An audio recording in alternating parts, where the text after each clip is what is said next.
Hey Don, it's Javon over at Parkway. I just wanted to quickly show you the climate control system that you inquired about on the 2014 Ford Mustang. So from the steering wheel, we're going to come down here to the center console, and this is where we're going to have our climate control. We're going to go ahead and power that on. As you can see, our defrost just turned on.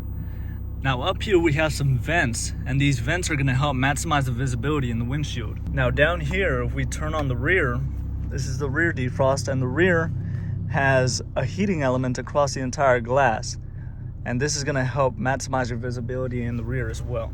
Now we're going to turn those off, and you see how this one just lit up? That's going to be your air vents here and down at the footwell.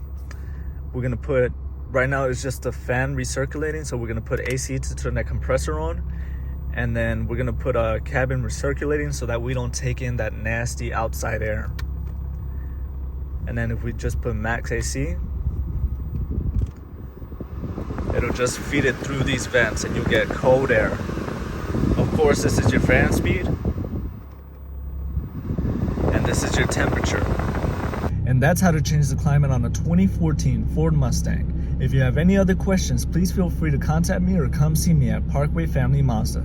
Thank you.